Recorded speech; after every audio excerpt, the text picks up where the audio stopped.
The launch of WWE's version of Extreme Championship Wrestling in June of 2006 was pretty much doomed from the start. They started it off back in 2005 with the reintroduction of the ECW originals with WWE ECW One Night Stand. But in 2006, after Rob Van Dam had won the Money in the Bank ladder match at WrestleMania 22 and used it to challenge for the WWE Championship, the ECW brand was relaunched. Following his successful WWE Championship win and cash-in at ECW One Night Stand against the WWE Champion and John Cena, Rob Van Dam would successfully capture the WWE Championship and use it to transform into the ECW World Championship. This would cause ECW's network television re-debut a few short days later on June 13th, 2006. And all the ECW originals and hardcore original fans were excited to see the brand re-debut. However, shortly after the relaunch, fans realized that this wasn't ECW. This was WWE ECW. Now, even though this video is kind of talking about the demise of the relaunch of ECW under the WWE brand, not everything was terrible about it. The brand was used to debut a man who would become one of the biggest superstars in the history of the company in the straight edge superstar and former Ring of Honor World Champion in CM Punk.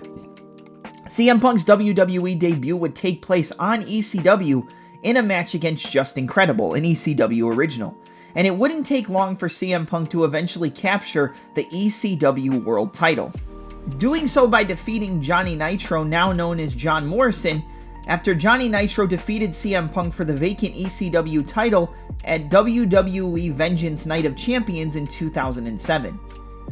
Punk was definitely one of the bright spots in ECW, and there were plenty of superstars who also added to the brand and would become semi-successful on the main roster.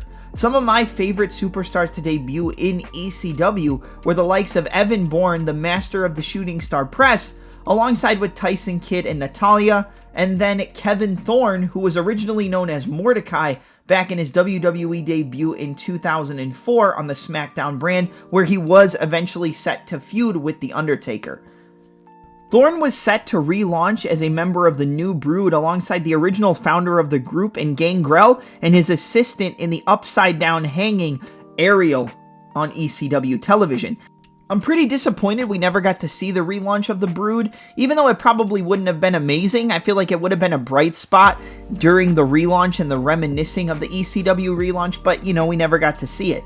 Kevin Thorne was a member of a faction in ECW called the New Breed, who feuded with the ECW originals, and that was probably the biggest feud on the brand, aside from the feud between Johnny Nitro and CM Punk, in which those two showcased some of the best in-ring matches on the entire ECW brand and throughout the running of the relaunch. There were a bunch of other ECW champions aside from Punk who was the most memorable, including The Big Show, Bobby Lashley, Christian towards the tail end of ECW in 2009 and 2010, Ezekiel Jackson, Tommy Dreamer, and I feel like I'm forgetting a couple off the top of my head because we already mentioned Rob Van Dam, but one of the most memorable and entertaining ECW champions was actually the chairman of the WWE in Vincent Kennedy McMahon, the man who I believe single-handedly wanted ECW to fail as a big middle finger to the original founder of ECW and Paul Heyman. It wasn't the fact that McMahon had great matches, it wasn't the fact that McMahon was a good in-ring worker, it was the fact that this wasn't Vince McMahon. This was the ultra-heel, do-rag-dwelling Vincent Kennedy McMahon. Do-rag Vince was untouchable. Do-rag Vince is something that I feel like back when we were younger, we didn't really pay too much attention to, but now that we got older, I feel like a lot of WWE fans who grew up during this time go back and look on it and kind of, I guess applaud WWE, but also scold at WWE for what they were trying to accomplish with this entire idea. It was crazy, it was wacky, it was off the wall, and it made no sense. But that pretty much encompasses the entire relaunch of WWE ECW and the existence of its brand into exactly what it was. Wacky, unreliable, kind of off the wall, and not even close to what ECW was meant to be, during this relaunch, at least according to what fans thought it was going to be.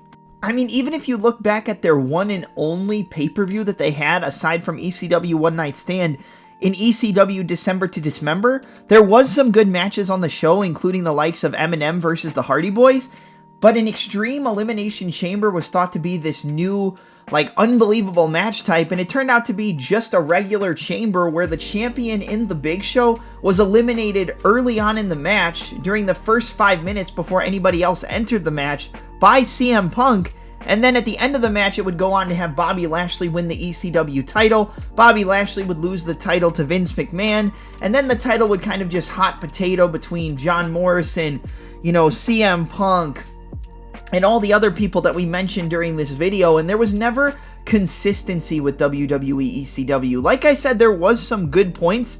I enjoyed Kevin Thorne. I was always a big Tyson Kidd fan.